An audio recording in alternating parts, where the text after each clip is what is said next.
Escape velocity क्या होती है? देखिए ये एक ग्रेविटेशनल फील्ड का सोर्स है, अर्थ है, फर्ज करें अर्थ है, क्योंकि हम अर्थ के लिए ही सारी चीज़ें फाइंड कर रहे हैं। ये वो रीजन है जहाँ तक ग्रेविटेशनल फोर्स इफेक्टिव है, यानी कि इससे बाहर ग्रेविटेशनल फोर्स तकरीबन क्या हो जाती है? जीरो। यहाँ पर एक स्टूडेंट है जिसके पास एक बड़ी एडवांस किस्म की गुलेल है। गुलेल जानते हैं ना?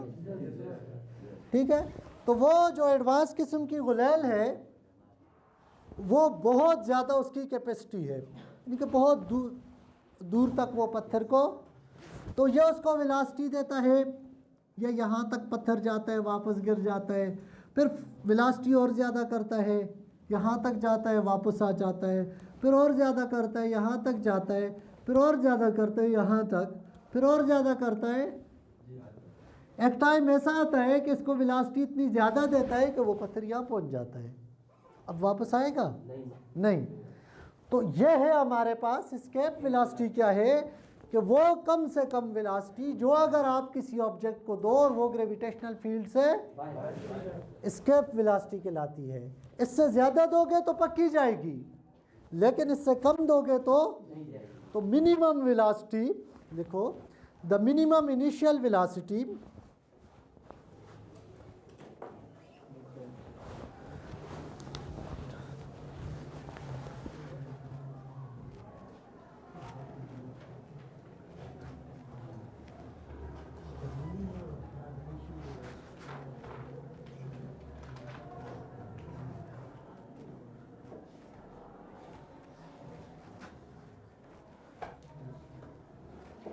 which a projectile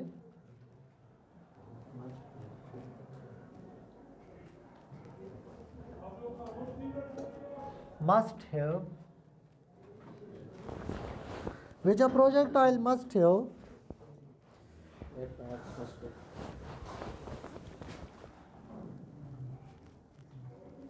at the earth surface। हम लोग अर्थ सरफेस के लिए फाइंड कर रहे हैं, लेकिन आप किसी भी प्लेनेट का मैस आपको पता हो, रेडियस पता हो, तो आप उसके लिए फाइंड, बल्कि हम देखेंगे कि हमें प्लेनेट के मैस की भी ज़रूरत नहीं होगी। ठीक है, सिर्फ उस प्लेनेट के रेडियस की और वहाँ पर मौजूद उसकी जो ग्रेविटेशनल एक्सेलरेशन है कि वहाँ पर ऑब्जेक्ट किस एक्सेलरेशन से फॉल करते हैं उसकी ज़रूरत पड़ेगी। प्लेनेट और हेवनली बॉडी कह दो बल्कि, ठीक है, किसी भी हेवनली बॉडी के सरफेस से जो है, in order to go out of its gravitational field,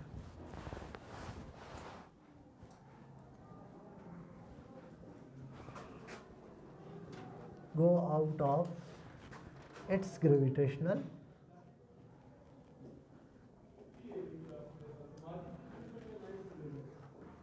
in order to go out of its gravitational field।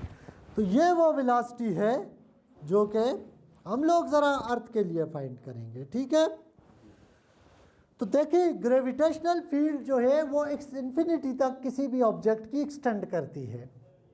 कहाँ तक एक्सपेंड कर, लेकिन जैसे जैसे आर ज़्यादा होता है फोर्स बहुत ज़्यादा, और एक टाइम ऐसा आता है कि फोर्स को हम निगलेक्ट कर सकते हैं। स्पेस के अंदर कोई भी जगह ऐसी नहीं है जहाँ ग्रेविटेशनल फील्ड ज़ीरो हो। ठीक है, ग्रेविटी ज़ीरो कहीं भी नहीं होती, लेकिन बाज़ जगह ऐसी ज़रूर है जहाँ पर ग्रेविटेशनल फील्ड बहुत ज़्यादा कम है, तो हम उस फील्ड को निगलेक्ट कर सकते हैं। ठीक है, तो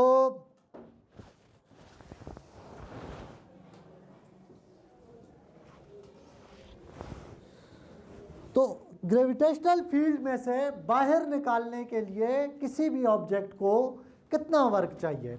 द वर्क डन, अर्थ की ग्रेविटेशनल फील्ड में से किसी ऑब्जेक्ट को बाहर निकालने के लिए अभी हमने वर्क फाइंड किया, जैसे हमने एब्सोल्यूट पोटेंशियल एनर्जी का नाम दिया, और वो वर्क था जी एम ई। अब यहाँ से हम एक मैस को बाहर निकाल रहे हैं और उसका मैस क्या है, एम। तो ये हमारे पास G M E M divided by, ये इक्वेशन हमने फाइंड की थी। तो इस इक्वेशन के इतना हमें वर्क डन करना होगा किसी भी ऑब्जेक्ट एम जिसका मैस एम हो ग्रेविटेशनल फील्ड में से बाहर निकालने के लिए। ठीक है, तो इसका मतलब यह है कि यह पोटेंशियल एनर्जी है। इतनी ही एनर्जी अगर किसी ऑब्जेक्ट को यहाँ पर मिले तो वो क्या करेगा, एस्केप वेलोसिटी उसको मिल जाएगी। मोशन के साथ रिलेटेड जो एनर्जी है वो कौन सी एनर्जी है, काइनेटिक एनर्जी। तो जो काइनेटिक एनर्जी है वो इक्वल है हाफ,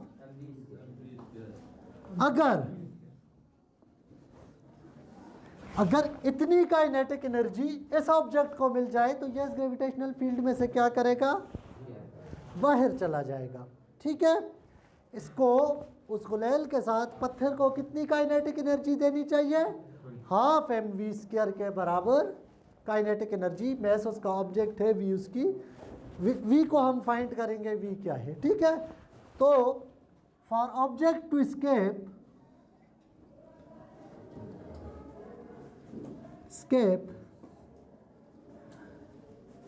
काइनेटिक एनर्जी किसके इक्वल होनी चाहिए, इस वर्क के इक्वल होनी चाहिए। तो फिर क्या होगा,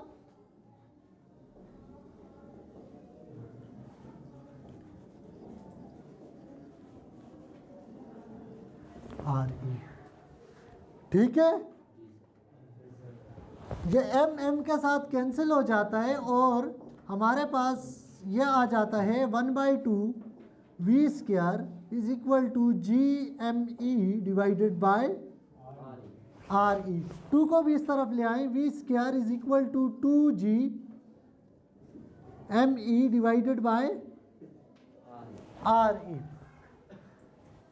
वैसे तो ये कांस्टेंट है, ठीक है, लेकिन हम इस इक्वेशन को फर्दर सिंप्लीफाई कर सकते हैं। यहाँ से आप फाइंड कर सकते हैं 6.67 इंटू 10⁻⁻11 न्यूटन मीटर स्क्वायर पर kilogram square. Mass of earth पता है, रेडियस ऑफ अर्थ पता है, यहाँ से स्केप वेलोसिटी अर्थ की फाइंड कर सकते हैं कि इनिशियल वेलोसिटी किसी ऑब्जेक्ट को कितनी देंगे कि वो अर्थ की सरफेस से बाहर चली जाए। लेकिन हम लोग एक काम करते हैं, जहाँ पर जब ये ऑब्जेक्ट पड़ा हुआ था तो इसका वेट था mg और वो mg इक्वल था इस पे लगने वाली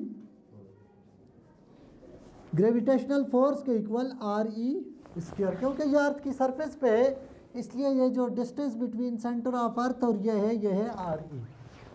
ठीक है, तो इसका वेट इक्वल है इस पे लगने वाली ग्रेविटेशनल फोर्स के। तो ये हमें मिल जाएगा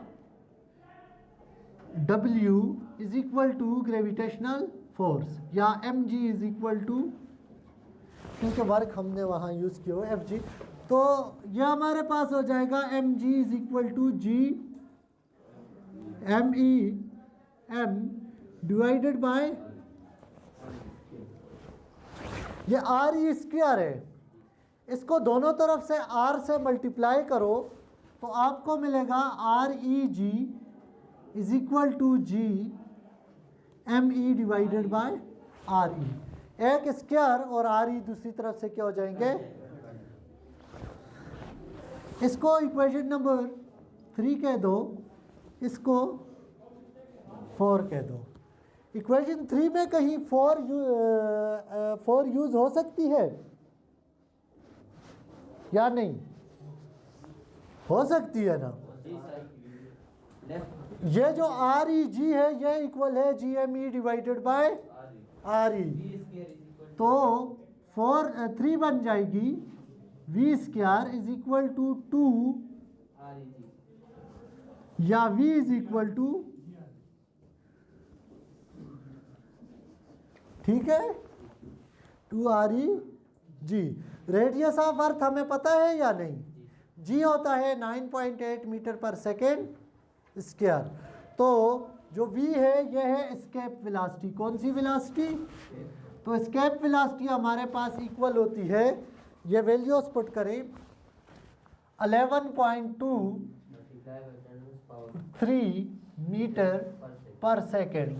अगर 11.2 किलोमीटर पर सेकेंड की स्पीड किसी भी ऑब्जेक्ट को यहाँ से इनिशियली दी जाए तो वो अर्थ की ग्रेविटेशनल फील्ड को क्या करेगा?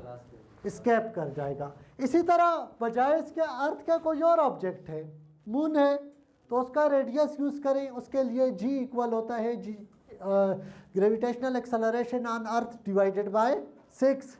मार्स के लिए आप कुछ और यूज़ कर सकते हैं, जुपिटर के लिए कुछ और, सन के लिए मैसिव ऑब्जेक्ट, बड़े बड़े जो स्टार्स हैं जो सन से भी बड़े हैं, न्यूट्रॉन स्टार्स हैं, कि सब के लिए आप क्या कर सकते हो?